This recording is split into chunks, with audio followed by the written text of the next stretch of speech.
I'm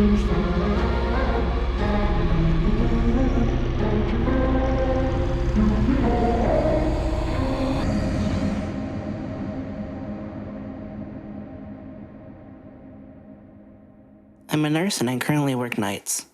It's a total drag, but I'm hopeful I can go to days soon since some coworkers are planning retirements. Anyways, I was working one night when just after 3 a.m. my son's monitor alerted me to sound and movement. No big deal at all. He probably coughed loudly or sneezed or something. He's 3 now, so he generally sleeps all night. I bring it up on my phone and I see him and my wife sitting on the bed. Again, no big deal. He might have cried out or gotten scared or something. I was about to close the app when I noticed they were acting strange, almost creepy, and when I say almost creepy, I mean creepy as balls. They were sitting on the bed together, both of them just staring up at the camera with blank, emotionless stares. The night vision is black and white, so they had white, eerie-looking eyes. They didn't move at all, aside from their visible breathing. They just sat there staring at the camera. I close the app and give my wife a call to make sure everything is okay. I never get to call home on lunch, so in a way, this is kind of nice to get to talk to my family while at work. It rings a couple times before she answers with a very groggy, Hello? It was like she was dead asleep when I called, and she looked wide awake on the camera. Hey, you guys okay? Huh? Yeah, Buddy came in like 15 minutes ago. He seemed scared, so I said he could sleep with Mama. I'm confused here since I saw them in his room a minute ago. Literally 60 seconds have passed since I closed the app and made the call. Wait, so you guys are in bed? Yeah, I fell back asleep right away. Is everything okay? Everybody keeps waking me up. Hang on a sec. I put her on a speaker and bring up the app, hoping I don't see it. When the app loads, I get that pang of intense nervousness in my stomach that I haven't had in a long time, since I was a kid in school and realized while I was eating breakfast, a paper or something was due that day and I had done it. My heart leaps into my throat. My wife and son are sitting on his bed and looking up at the camera. Same emotionless stares. Hello? You guys are in bed, right? Yeah, we're trying to sleep. Well, I'm looking at his camera and I see you two still sitting on the bed. Huh? No, we're in our bed. I know that's what you mean, but I'm looking at his bed and you two are in there. Hang on. She's quiet for a sec while she brings up the camera on her phone. I hear this guttural, terrified gasp, like she had sucked all the air in the room into her lungs, filling them to capacity. I don't hear this kind of gasp from my wife often, usually only when she's truly afraid, like during a jump scare in a movie, or this one time when we turned our back on our son for literally a second and he was down by the mailbox inches from the road. I hear rustling of sheets and the line goes dead. Of course now I'm absolutely terrified myself, so I immediately call back. It goes to voicemail, so I call again. I call again and again, with no answer. Finally, after about 4 minutes, she calls me. I tell you that for 4 minutes felt like 40 years. Hey, what's happening? She's absolutely hysterical and crying. I can't understand a word she says. Stop. Slow down, just for a second, just slow down. She slows down enough to explain they are in the car and driving to her parents'. She looked at the camera, and when she saw what was on it, she got up and grabbed our son and rushed downstairs and out the door. Didn't even close the garage. Don't worry about it. I'll drive by when I get off and close it. We live in a generally safe neighborhood, so I'm not too concerned the door is up. You will not go in there. Hell no. Of course not, I won't. Why are we on the camera? Is it a recording? I don't know. I'm gonna keep watching it and see if there's anything I can tell. Do our code words with Buddy. We have code words because we're nerds. We've seen too many pod people and imposters movies, so we decided a long time ago to make code words with each other to be able to tell if one of us was an imposter. We have a couple of code words, but we also have a 3-sentence story we recite together, each saying a different part, alternately of each other. I hear her on the phone saying the things we taught our son. He giggles as he says them. He does every time we practice. Since he thinks they're a joke and doesn't have any idea of the real meaning, we're both convinced he's our son. My wife then says our part, and I'm convinced she's her. We made up these words as a complete joke to ourselves. I never once in my life ever imagined we'd actually need them.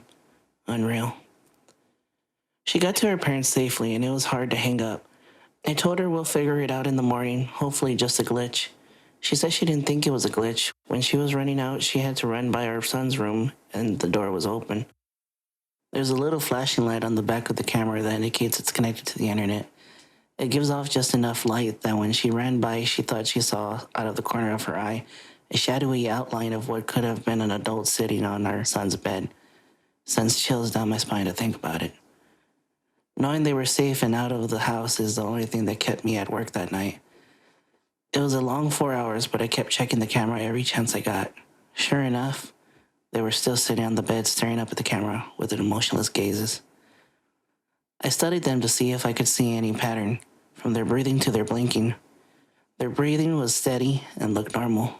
It was their blinking that would tell me if this was just some kind of bizarre, time loop freak accident video or not. I intently stare at my phone and count the seconds between each blink, telling myself if this is a loop, then their blinks should be even and occur at the same time each time. There was no pattern to their blinking. It was erratic and random, just as a person blinking should be. The passing hours are what finally sealed the deal that this was not a weird loop video of some kind. My son's window is visible on camera, and I can see that it's getting lighter outside. His curtains keep out just enough light to prevent the camera from exiting night vision, but lets in just enough to be able to tell the sun is rising. I try to figure out what the hell I'm going to do before I leave work. Calling the police comes to mind, but I talk myself out of it. First of all, what am I supposed to say? Someone's in my house that looks like my wife, but isn't? Worse yet, what if they are entities of some kind, and the police do go over and it kills them or something? I decided to tell my coworker about it. He's a firm believer in the paranormal and might have a suggestion. I showed him the video and told him the story. His initial response of, That's creepy as fuck. doesn't help much, but he says he wants to go over and check it out. He says we both should, to see if not my wife will try and act like my wife. I tell him absolutely not. And he says we should at least go to the house even if we don't go in. I agree on that since I wanted to close the garage. We got to my house and walked around the perimeter first. Not sure what we wanted to accomplish by that, but it felt like something we should do. The curtains were all drawn since nobody was there to open them in the morning, so we couldn't see anything. I went to close the garage and suddenly had this overwhelming urge to go inside and investigate. It was like I just had to know what was going on. So in we went. We walked through the kitchen towards the foyer when the stairs are. It's so quiet in our house right now, you could hear a feather drop. Forget the pin. We stop at the bottom of the stairs and wait a few seconds. I look at the camera again, and they are still there. I've never been so scared in my life. My coworker puts his foot on the first step and I suddenly say, Stop! Fuck this, we're out of here. Come on. I start making my way back to the kitchen. We hear a loud creak in the floor from upstairs. It's my son's room. He has a very loud creaky board right in the middle of his floor that's almost impossible not to step on. My wife and I are still deciding if we ever want to fix it because it will alert us if he's ever up to no good when he gets older trying to sneak out or something. Come on. Come on. Come on. I yell as I motion for him to move his ass. We're out of the house in about 2 seconds. Out on the street, I check my phone. Now only not my son was sitting on the bed. Same blank stare. Not my wife was gone. Holy shit. That was stupid as fuck of us. Do not tell my wife we went inside. She would be so ungodly mad if she found out what we just did. I use my garage door opener in my car to close the door. Before we leave, I look at the camera again. Not my wife is back on the bed with not my son, both staring blankly up at the camera, blinking every few seconds. That was all about 4 days ago now. Not my wife and not my son are still sitting on the bed, staring up at the camera. They haven't moved a millimeter. We obviously haven't gone back to our house. What do we do? I'm sorry it's taken so long. It's been an emotional month. I felt like I'm losing my mind, or I've already lost it. I've been in the hospital for 3 weeks. You remember I left off at my wife's parents' house, not sure what the hell to do. My wife and I argued about it. My in-law said call the priest. I told my wife we're calling the cops, and that's it. The day we finally called the cops would be day 6. Now my family was still sitting on the goddamn bed, staring at the camera. I told the dispatcher there were intruders in my house, leaving out the part where they looked exactly like my family. I told her we were out of the house, but I would meet the police there. She dispatched 2 units. My wife begged me not to go. I told her I had to be there. I had a foolproof plan. I would take her mom's iPhone and FaceTime with my wife while showing the police the camera on my phone. They would see this as a fucked up situation and hopefully proceed with caution. My coworker friend said he would come with me as well. My friend and I beat the cops to my house, like most of you mentioned in the comments previously. I was packing heat. I have a concealed carry, so I had my 1911 45 on me. I was not concerned this would bother the cops, as I was going to inform them of my permit and that I was currently carrying. What I wasn't going to tell them was that I had my father-in-law's AR-15 in my trunk. It's almost funny how many of you mentioned that was the way to go in my previous entry. I didn't plan on telling the cops about it because I was not planning on needing it. They would come armed and prepared. They showed up and I let them know I was armed and then enacted my plan. I initially told them the story. They looked at each other like I was crazy and they didn't believe me. I FaceTimed my wife so they could see she was in fact not in the house, despite what our camera was showing. They still didn't seem to believe me, but this did pique their interest. I hung up with my wife and told her I'd call her back as soon as we knew something. So now we're sure this isn't a recording. Sir, it's not. The day and night cycle has changed every day. Their blinking is erratic, and it's not looping like if it was on repeat. Stupid question, but is your wife a twin by any chance? I told her no. I have an idea. Turn the volume up. I'll throw a pebble at the window. My friend went around back while I turned up the volume to the max. Okay, I'm tossing. We heard the light tick sound from outside, but the 1 second delay on the camera came in loud and clear through my phone. Not my wife moved at the sound of the pebble hitting the window. The first time I'd actually seen her move aside from the time she wasn't on screen when I initially went inside our house the first day. She turned her head towards the window just slightly before turning back to the camera. Oh, okay. So this is live. Okay, sir. What I'm going to need you to do, I need you and your friend to stay outside here. We're going to go in and find out what's going on here. Shouldn't you ask for more units? Not at this time. We're going to assess the situation first. They don't appear to be armed, but we're going to be cautious. I opened the garage for them and they made their way in towards my kitchen door. They radioed dispatch that they were headed in and to stand by. They disappeared into my house. A few seconds after they went in, the camera went out.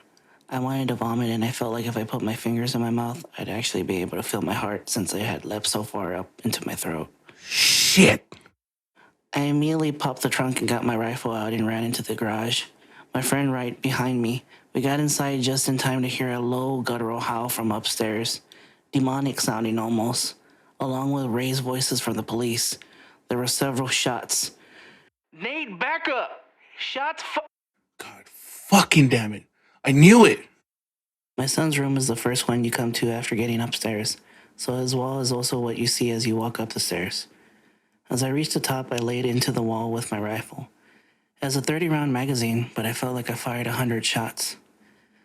I fired all over the place, knowing full well the ammo would go through the wall like it was paper, concentrating where my son's bed would be, but also near the door and towards the floor as well in case whatever these things were thought to duck. We heard shrieks of pain coming from the room, then nothing. My friend and I paused for a minute before deciding to go in because the camera was still out. We heard a whimpering coming from the room. There was a dead cop in the hallway we had to step over. It was awful, and I'll never be able to unsee it. His head was several feet away from his body in the threshold to our guest room. We found the other cop in my son's room, right inside the doorway. He had several large holes in his torso as if he had been impaled. Exactly what I was afraid would happen had happened. I called the cops and whatever these things were killed them. When we entered the room, we found that source of the whimpering was not my wife. She was laying on her back on the floor, holding her torso that was bullet-ridden and breathing heavily. The scene was awful. I can hardly put into words how awful it was. I know now, just like I did then, they weren't my family. It shouldn't have been hard. I should have been able just to go in and finish it, but instead I fell to my knees. Not my wife begged for her life. I don't want to die, honey. I wanted to have more kids. I can't die now. I looked over at not my son, who had to be dead. He had taken 2 shots at least to the head, or what was left of it. He had several more in his torso and 1 or 2 on his legs and arms. If you have kids, seeing their lifeless, bullet-ridden body is a special kind of hell. Again, I knew it wasn't my son. But it was. I was going to be sick. I had killed my family. I turned back to not my wife. She was acting just like my wife. It even mimicked her anxiety about death that she has had in the past year or so. It's not her, man. I forgot my friend was even there. It's not her. Shoot it. I know what you guys are thinking. How many times has this happened in the movies and you scream at your TV for the main character to shoot the imposter because it's not their loved one? I guess movies get it right somehow. I'll never roll my eyes at the character who can't kill an imposter again. Please don't shoot me. My hands were shaking as I aimed. Why couldn't I do it? I knew this wasn't my wife. Listen, man. Look at it. Its blood is yellow. It's not your family. Was it yellow? It was. Seeing my family slain was so traumatic. I hadn't even noticed their blood wasn't red. I steadied my aim and not my wife suddenly stopped begging. She began that guttural, terrifying shriek and something black or gray started to protrude from her mouth, like a tentacle or something. And I fired. At that range, her head more or less exploded. Whatever these things were, they appeared to be mortal. I was still on my knees and my friend was out in the hallway just outside the door. We heard the sounds of approaching police sirens.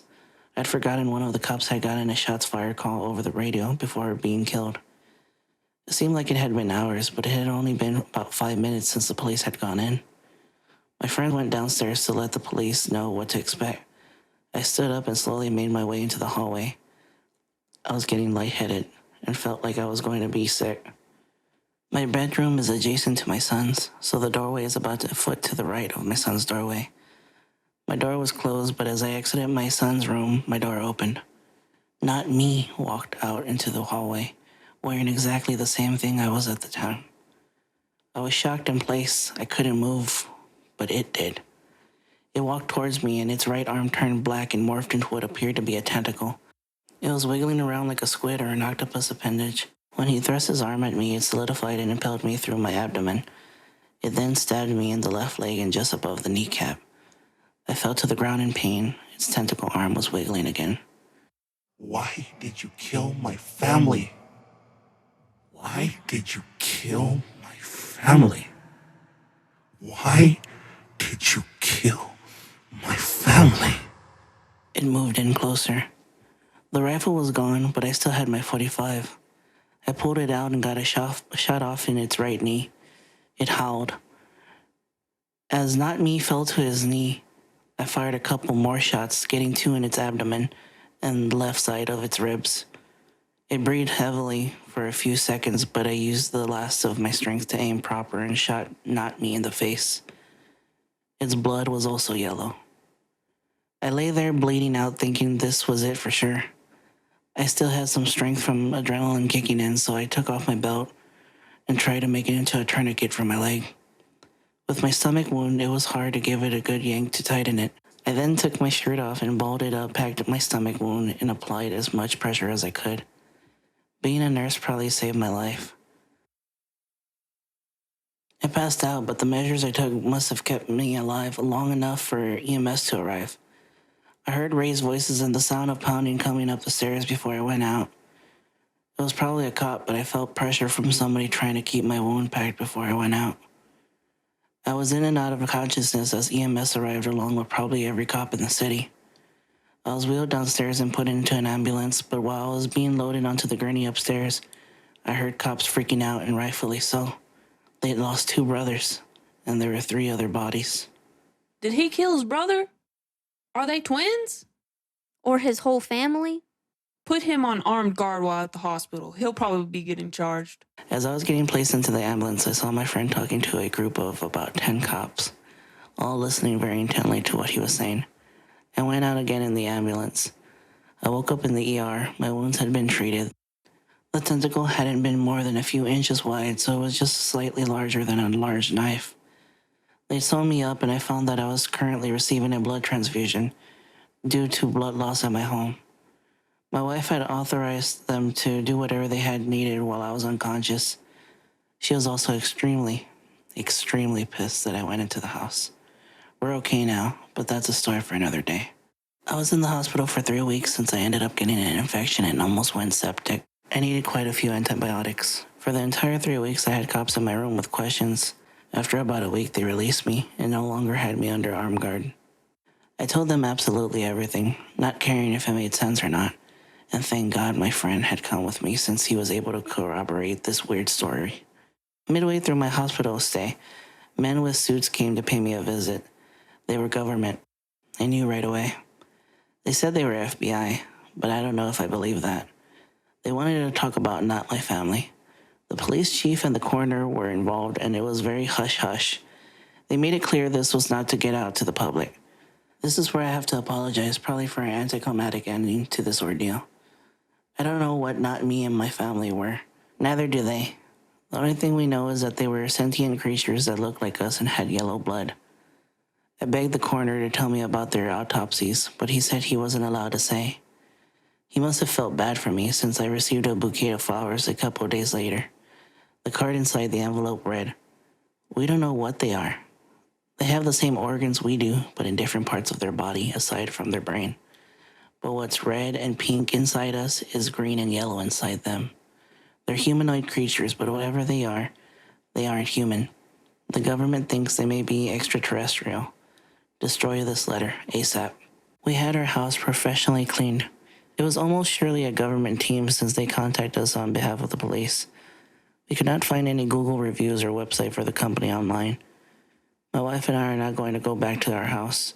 We would love to burn it down, but there's no way to do that and avoid suspicion of arson at this point. We'll end up taking a huge loss on the property since everyone in our neighborhood knows there was an incident involving multiple deaths in the house, but don't know what actually happened. It'll be hard to sell, but eventually it will. We're going to move on from here. I told everyone at work it was a home invasion, and they bought it. I'll go back to work in a couple of weeks and we'll start looking for a new house. Again, I'm sorry. I know everyone wanted a concrete ending and to know exactly what the fuck those things were. We just don't know. Aliens sounds good to me. I've been thinking if they were supernatural or actual demons, gunfire wouldn't have been able to kill them. It's just hard to say. If they were aliens, why did they just sit there and creep in our house for a week? They didn't even try to take over our lives. It's hard to wrap my head around. If it is aliens, keep your eyes peeled out there. There could be more of them.